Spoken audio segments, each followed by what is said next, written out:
So guys, alignment is finished. I'm just applied a lot of varnish to have those parts stuck properly. So varnish will get dried in a day, and after that some little change of offset might happen, but we'll see. So let's check how things go now.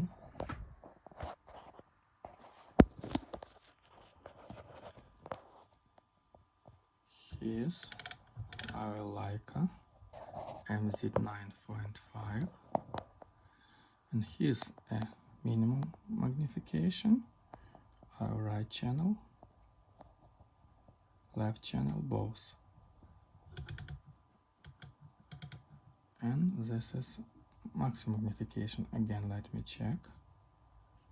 Right channel, left channel, both. So as you can notice, we have zero offset at all.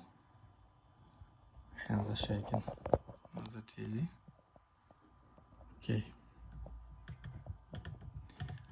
and if you might have noticed, when I change zoom and direction of zoom, nothing like loss of focus happens at all.